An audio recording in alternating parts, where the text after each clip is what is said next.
good at that last 20%. You're like, easy, done. It's hard. It's not everyone's cup of tea to just be like, I'm good. That's the finished piece of art. I'm going to put it out to the world. I'm going to release my babies. That is hard.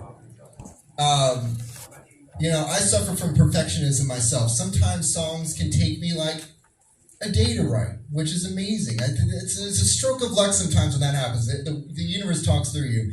Sometimes it's like, I'm going to be working on this song and it's finally coming out 4 years later. After rewrite after rewrite. I want to make sure that it's always perfect, but sometimes you just got to know when to cut the cord. Just be like, all right, I can't anymore. It's good. I'm happy enough with it.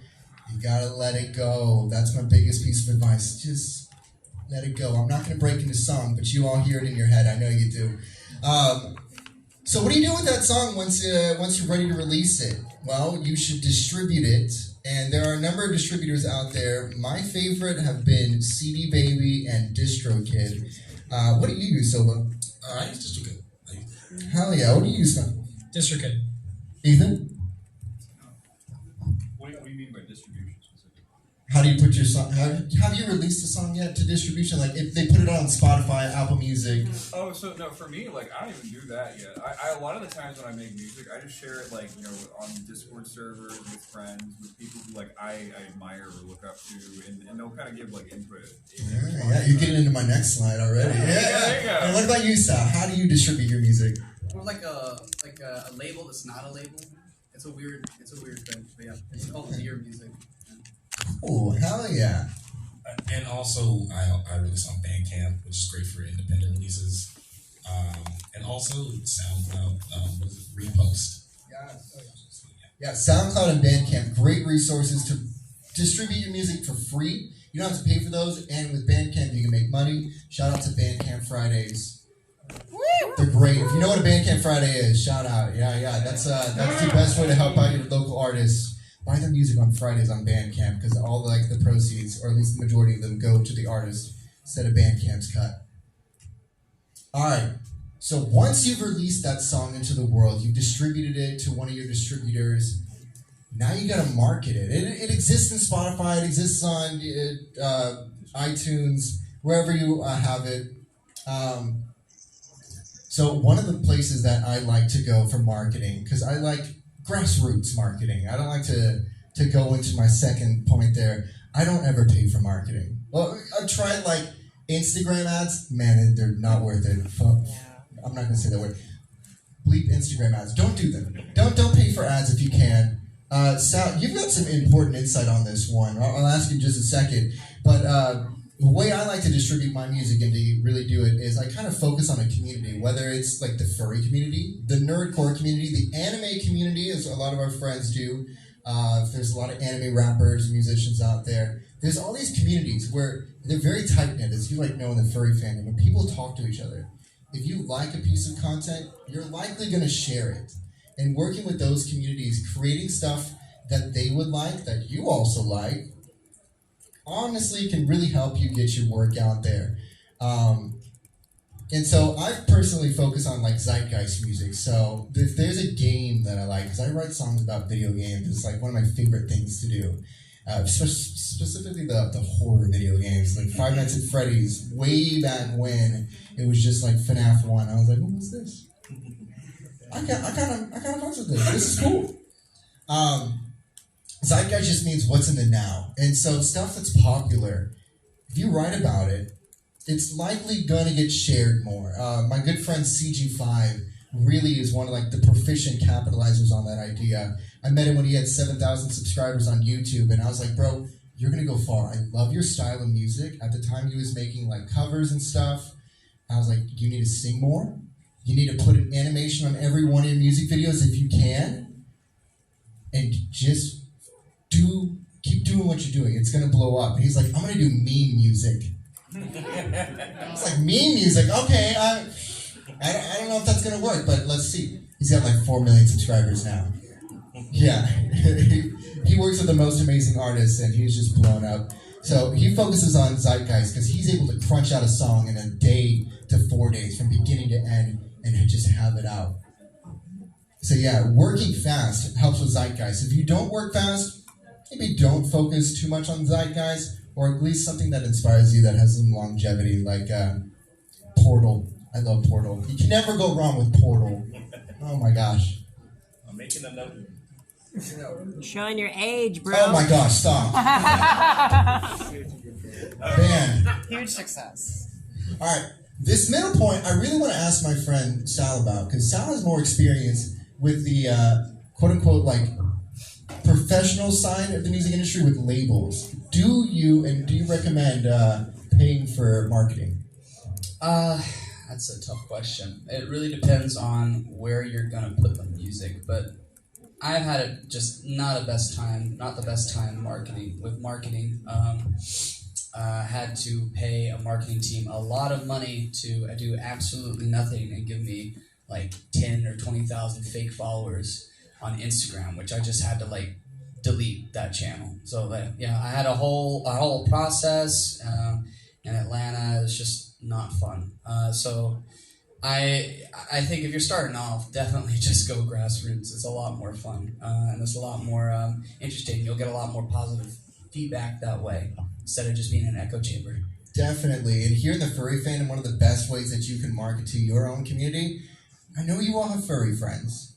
Show them your music. It's okay to be like, hey, Snuffles, I just wrote this song. Could you give it a listen? And if he likes it, he's likely going to be like, dude, this shit slap. I'm going to show this to some other people. That really helps. And showing off in VR chat is something I do a lot. I'll sit in VR chat and just perform music. I know my good friend in the front row here does the same thing. An amazing musician. Hi, Lodi. Yeah. So yeah, just getting your music in front of communities who are going to just like it because they vibe with it. If you vibe with it, chances are somebody out there is really going to vibe with it too. All right, so once you've started to get your music out there, once you're starting to make some streams and you're like, all right, how do I do this but bigger? And you can do jack of all trades. One of my professors told me in music college, he's like, you're not going to make it doing this jack of all trades shtick. And I was like, watch me. And I did it for a little bit, but it kept growing, and I was like, okay, all right, it's time to start delegating some work. And it's something I told my friend CG5 when he was starting. Try to make a video for every one of your songs. Post it to YouTube, post it to TikTok. TikTok is huge. Oh my gosh, if your song starts getting a little trending on, just a little trending, it's going to do wonders for your other platforms, especially like Spotify. Spotify pays a lot better than TikTok or YouTube per view. TikTok is a great bouncing off platform to get your stuff out there, but you're going to need some visuals. And my favorite way is working with animators. Now, animators can cost a lot of money. What's a good way of having an animation for your project without paying a ton of money up front? Work with students who are working on their thesis for college, who are working on their portfolios. They're going to do it either at a discount. If you don't have a lot of money to give them, you can promise them in a contract. Always use contracts, people. Promise them, if this song blows up, you get a percentage of this video, percentage of something. Promise them a return. An artist is going to put a lot more effort into your project if they feel a sense of ownership to it too. It's their baby as well as yours, and you're going to get a lot better product, and you're going to have a better time working with them. But that also entails contracts. There are copy and paste good contracts on Google. Please use them. They can save your ass. You don't want to just go by word of mouth or a Discord message. Don't do that. I've done that. I've gotten screwed over. Don't do that. And don't screw people over. That's the other part. Like you were talking about, don't be an asshole. I didn't want to say it because like I didn't know if we were supposed to be cursing here or not. I think an asshole. I definitely curse. Yeah. We're gonna try to keep PG-13. You know. Yeah. Yeah. But yeah, don't be a bad person. If you promise someone a percentage, do right by them. Word spreads. And that's going to also take finding the right people as you grow your team, whether it's animators for your music videos or people who are going to help you with cinematography for live action videos. Maybe they're editors. Editors are very important to any video. Get editors or practice editing. I love practicing editing, and it's just a lot of fun. And then find people who can make your album artwork. If you're an artist, make your own album artwork. That's what Snuffles does. And it's so good. It's like the perfect visuals for your audio. It's like exactly what I envision. You just nail it. If you're not an artist, but you're a musician, collab with these artists. You're in the Furry fandom. We are not short of artists all around us. And I know you all have friends who can draw. If you don't want to go to your friends, then commission someone. I know we all commission people. Commission them for your music. And it's okay if they charge more. In fact, they should, because if you're going to start making money off of this, you're going to want commercial rights to your artwork and animations. And normally that either comes with paying them a percentage off of sales or giving them a higher commission rate. Sometimes I'll pay 100% on top of with a normal commission rate for commercial rights, and sometimes I'll do percentages. What about you, Solo? I usually end up doing a flat rate plus a percentage royalties, because the immediate flat rate should always be like, you know, something guaranteed to the artist, you know, or whoever you collaborate with, be it an editor or like a featured singer, and then the royalty percentage on top of that would be for whether or not the project becomes successful. At least the people you worked with and still ended up with a fair payment. Exactly, yeah. Don't make people work for free, and please don't work for free either. You are worth everything, and so are the people around you. Treat everyone right, and they'll treat you right. Generally. Although it doesn't hurt to start for free. Yeah, that's true. I know I definitely did it. You know, I started for free. So did I. I did Addict for free. Yeah. Really? Yes, 100% free. I did it. I got $0 from the video. Damn, that video has like 100 million views. 147. But the streams, the song, that's on me. Streams often pay more than the video plays. I know YouTube, having been a full-time YouTuber for about 8 years as well, I can tell you CPM, that's how much money they're going to pay you per 1,000 views. YouTube is generally around $1, sometimes $1 like 80. It used to be better back in the day before the apocalypse. R.I.P. But Spotify is going to pay you upwards of like $3 to $7 per 1,000 views. Way better. So, yeah, that's not a bad split. The average RPM is usually around like 5 to 6, if you like release something monthly. And so like to break, so like for example, if you're trying to make $1,000, your video is gonna have to cross 588,000 views.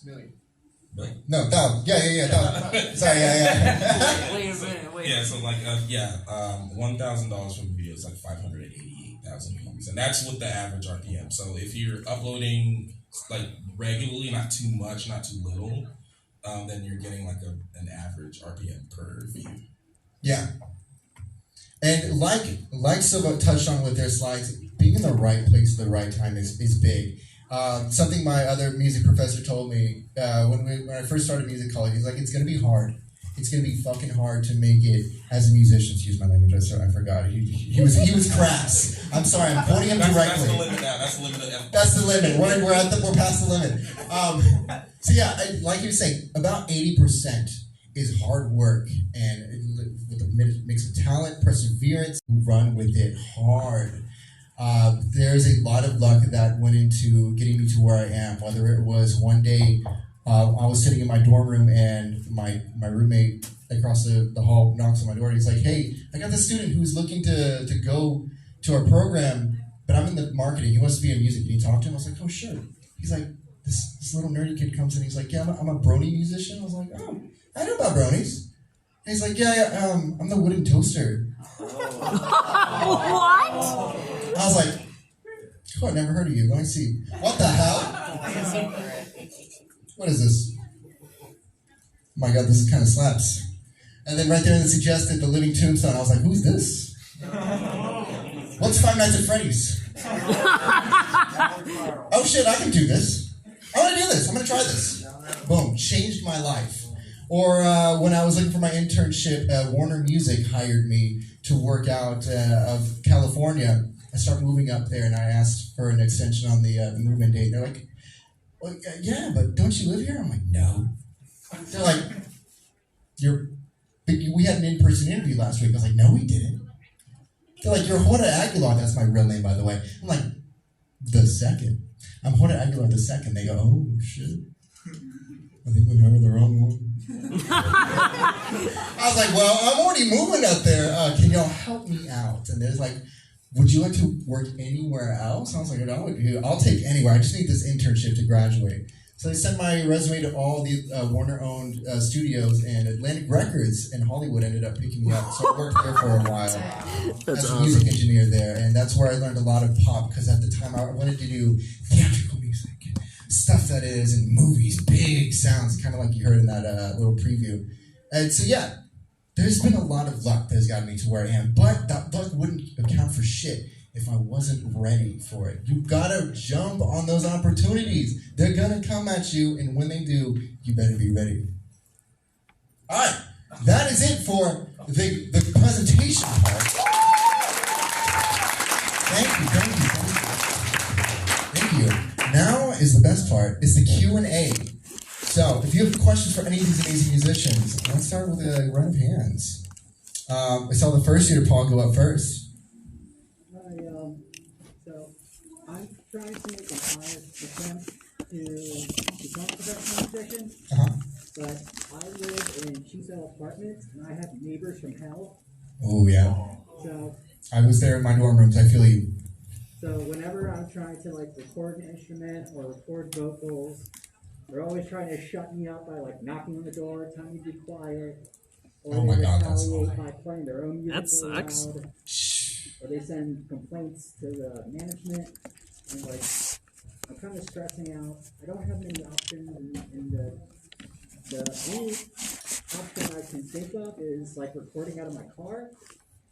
So I don't know if like Not the most ideal, but yeah.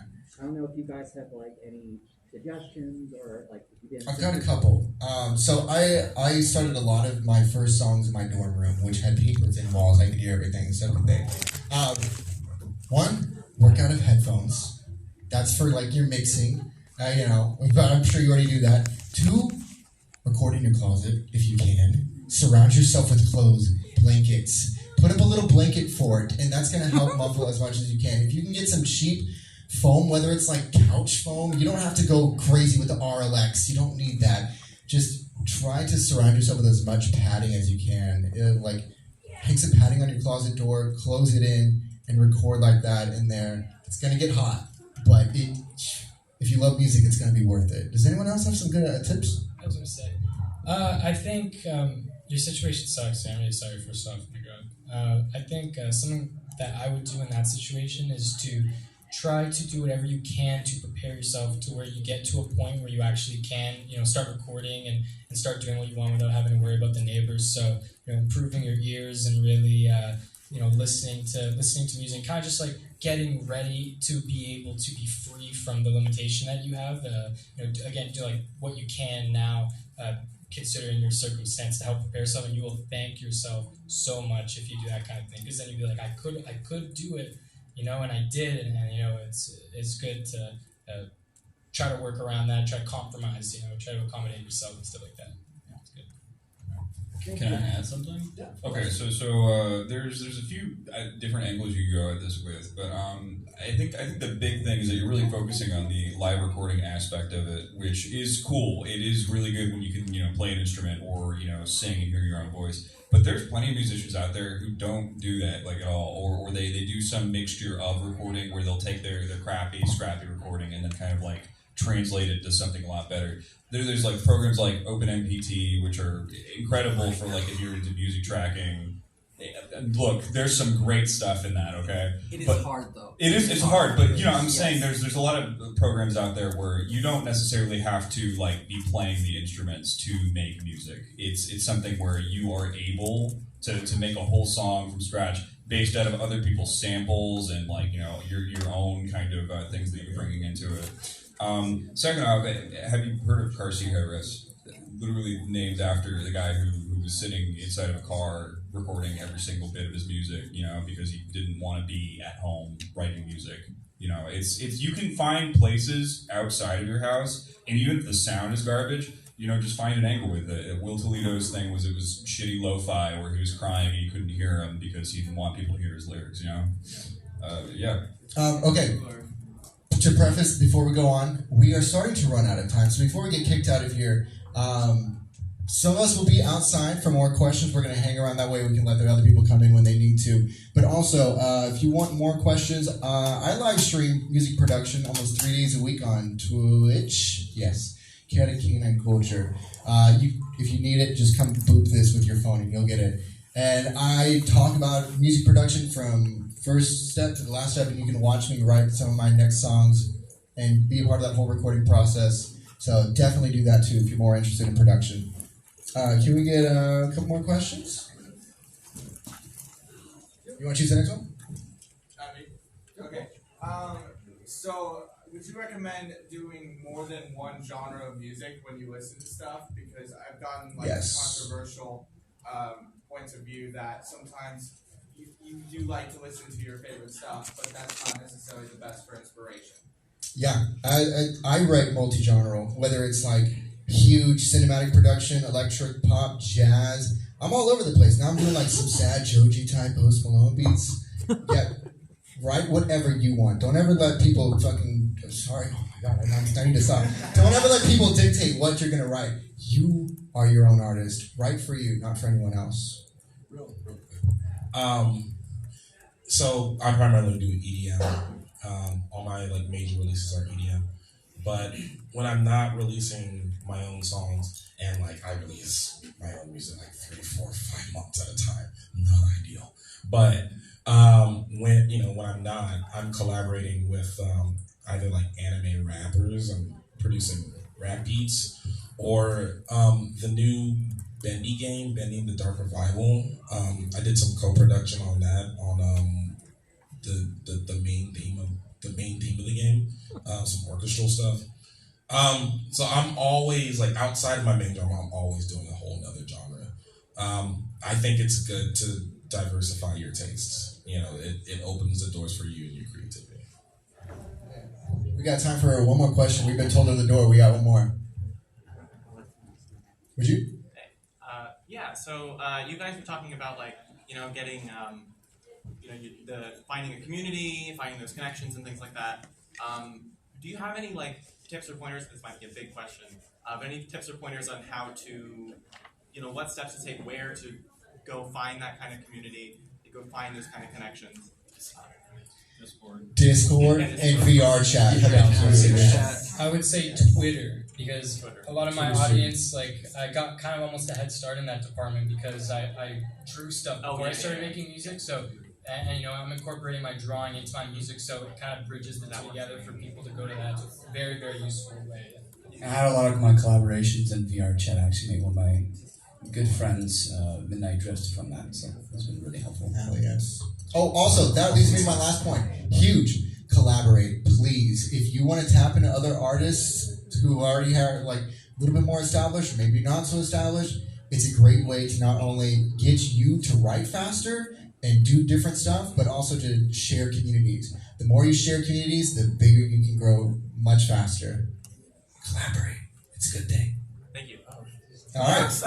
But before we go, if you're interested in going tonight, we've got a music concert going on in room 904. Some of these musicians are going to be performing, and then it's going to turn into an open mic. I would love to hear some of y'all perform. We're going to have guitars, pianos. It's going to be a great time. Come up here if you need to scan it.